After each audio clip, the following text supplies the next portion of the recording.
Give it up for Vicki!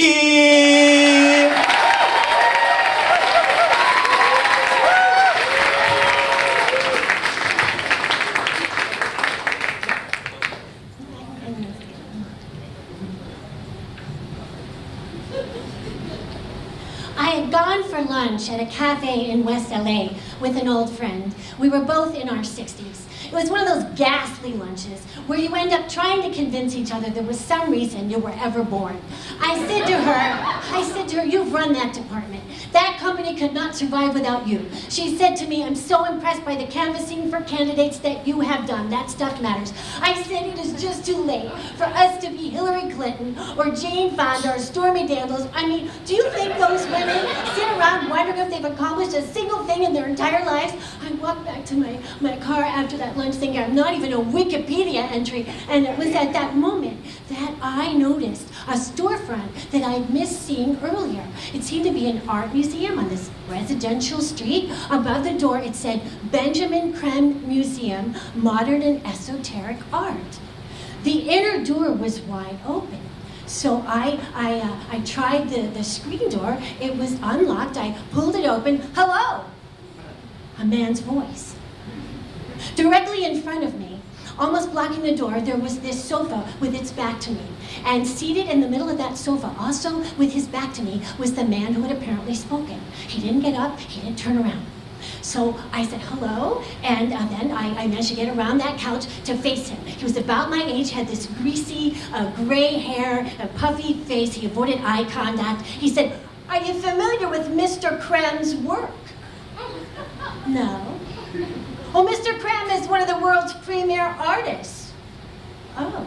So I looked at this art. It was a bunch of shapes, like triangles and squares and circles, more like logos than art. My name is Scott Champion, the man said, finally getting up. He still didn't look at me, and he headed directly for the painting in the middle of the nearest wall. It was a blue triangle over a red square over a glowing gold background. And he said, are you a person of faith? I'm a seeker, I said, not sure where this was going.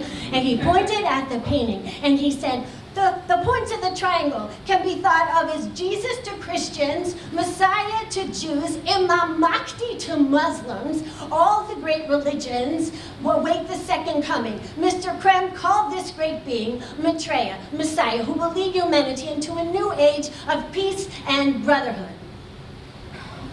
I said, do you know Mr. Creme? Mr. Creme died in 2016, but my wife Olga and I were personal friends of Mr. Creme and his wife Phyllis. Did Mr. Creme say when Maitreya was coming? Maitreya's already here, in human form. What? Maitreya's here, but they have not yet revealed themselves. Scott, do you know who it is? Maitreya could be anyone. And he looked right at me with this unnerving intensity. I thought, oh my God, does he think that I mean, nobody ever came into this museum. I was really sure of that. I mean, did he actually? That was crazy, right? Or was it? I mean, how incredible that today, of all days, at this time in my life, my 60s, a time of vicious self-examination, a time when I constantly ask myself if I changed the world for the better in even the slightest way, that I would now maybe discover that I had had the ultimate gift all along. Scott said, if you focus on the paintings for 5 or 6 minutes, a door opens. So I did. I focused on these paintings, and I felt this energy flowing through me. And Scott watched my every move. We didn't speak again, and I left without a backward glance. I got into my car, and my heart was pounding. I was short of breath. I didn't think I could get on the freeway. I thought, this is like Night Gallery. There was a wonderful show when I was a young teenager. I loved it. It was very similar to The Twilight Zone, and it was also hosted by Rod Serling. This was like an episode of Night Gallery. Rod Serling walks into the darkened space, where paintings are suspended in midair, illuminated in pools of light. And he walks directly to the painting of the interior of the Benjamin Creme Museum. And there is Scott, seated on the couch, his back to the open door. And Rod Serling says, welcome, art lovers. We offer for your consideration a still life of one Scott Champion, seated in a storefront that is more chapel than gallery, each painting a conduit, if you will, for an unseen spiritual master. Scott has the oddest of odd jobs.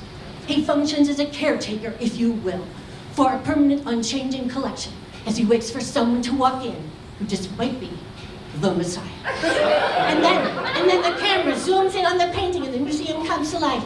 And there's Scott, seated on that couch, back to the open door, and there am I. And I'm opening the screen door. Hello, he says. Hello, I say. And I get around that couch and I face him. He can't bring himself to look at me. He says, are you familiar with Mr. Krem's work? I walk directly to the blue triangle over the red square. It could be a trick of the light, but it seems that the golden background of the painting lifts off the canvas and surrounds me like an aura. Scott gasps, he faints, he crumples to the floor. And Rod Serling says, throughout history, we have in every era pinned our hopes on a Messiah. Someone we believe is the one. The temptation for a human being to accept this title is, for most of us, irresistible. That imaginary episode of A Night Gallery Face of Black, and I am driving in my car, and I am mentally crafting the story of my life for Wikipedia. And I think, yes, my every action, my every breath, my every thought can change the world.